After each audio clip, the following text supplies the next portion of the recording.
Hi, it's Wednesday, and it's time for Wednesday ramblings. Hi, I'm Anna from Pace Me Book, and today this really is a off-the-cuff ramblings because I didn't really have anything necessarily planned, albeit I can think of a few things I can talk about. Wednesday has come so quickly. Next week, end of the week, is the first of Advent. That's going so quickly. It's dark, it's cold, but I'll leave that all aside because this rambling is not about that. I'm just going to talk about mainly things that are happening as far as my reading is going. And really, I guess what I wanted to pick up here was just a few books that I saw. A few books that I saw in the bookshelves that I remembered I borrowed or I've been reading, and I've kind of put them on the side. Some that I borrowed and just have not started just because overambitious. I'm going to get to them sooner than I am, and it has not happened. And then the other one particular one, is one that I started reading. I think I started reading it and I also listened to it as an audiobook. Now, these two books that I'm talking about are Martinson's Sally's Sons. Now, this book I borrowed, and it's a follow-up of a book I read early on when I first started my book channel, that was called The Women and the Trees, written by Moa Martinson. Moa Martinson is a famous Swedish author who died years back, and she had lived a hard life, and the books that she writes also depict this. So it gives you a picture of the hard life that people in those times lived. And so in this book, Sally's Sons, Sally was the protagonist in Women and Apple Trees, and this story follows her sons. I have actually no idea how it's going to go because I haven't opened it at all. I've had it a long time, but I really do actually want to read this book because I truly enjoyed Women and Apple Trees. I couldn't read it in Swedish. There were too many too many old Swedish words, so it didn't work at all, so I borrowed it in English.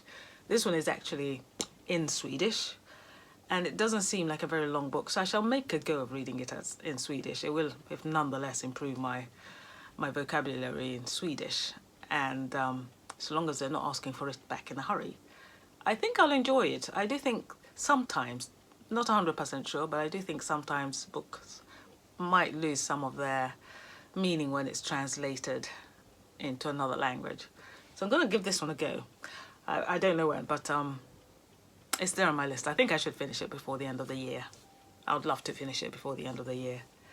And she also has a few other books actually that she's written within this series, but I haven't quite got the titles in my head. But I'll see how this one goes. And then another one that I picked up just because I had started it a while back. I have never ever read 1984. I started it this year and I got so far, and then I think my son borrowed it, so it disappeared. So I figured, okay, I'll let him read it because I think he should read it. So he started it and then stopped. So it's been up in his bedroom gathering dust. So I thought, okay, I'll take that back and make a real effort to finish it, because really this is definitely a book that I must read. Like it or not, it's a must. So this is a book I'm going to finish. It is also, actually, when I read it, it's easy to read and it's very interesting. And I can see why people say that you can easily relate it to the world we live in. So that one, absolutely, going to read it. I think I got as far as, let me think. How far did I even get? Halfway? No, I might not quite have got halfway, but definitely got a few pages, perhaps a third of the way. It looks as though I got a third of the way. So that is 1984 on my list. And then I was thinking that I'm going to make a clip about how I'm going to restructure my TBRs, because I realized that I'd actually moved away from my original plan of how I had thought I'd read books when I first started the book channel.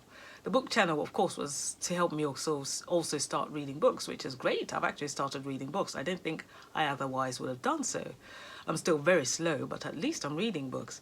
And then, of course, I want it to be an internal development, that I use it to think more expansive, not just fictional, not just stories that make me happy and that's it, but stories that make me think and reflect are things that I want to continue with, and of course learn the history, and of course to see how all these things connect with the world outside, the world inside, something like that.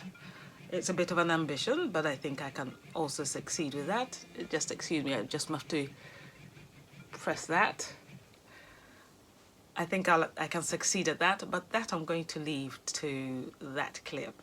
So it's quite exciting, because I also realize I've never actually read, well, not never actually read. Poetry is something that's on my list, and I don't really read a lot of poetry. The books are there, not very many, but they are there. So that's going to be there. But yep, that one's going to be for the clips. I'm not quite going to go into that one. The only other thing I might actually talk about is, I have to put that one away again, is I have a few books that I realize I am going to have to return to the library. These I've had forever and a day. I haven't touched them at all because I haven't had time. That one's another one I'm going to have to return because I haven't had time. Hopefully that's it. No, this one. This is a book about music, a little history of music, and that one, I really want to read this one, but of course I can borrow it again. It's always this feeling, I want to read this book, I must read it before returning it. But I think I can return it and borrow it again. It's a bit dumb to have books for months that really, I know I'm not going to read.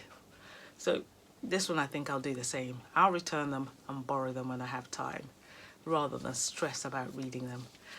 This one actually seemed quite interesting. It's let's see what it talks about. An engrossing, often surprising book that helps break the classical music silo. Philip places the development of art form alongside contemporary social, political and religious developments, and connects the European masters to issues of global identity and nationalism with fascinating results. See, now that could be a book for my TBR for sure. Fall into that checkbox where I said I need to internally develop. And it sort of connects the dots because it brings it back to issues of global identity and nationalism with fascinating results. And it's talking about music. So I think this one, I can't remember where I saw, perhaps it was on Amazon that recommended it. Good old Amazon, eh? But anyway, yeah, this is a book I'm going to read. But as I said, return it first, borrow it again.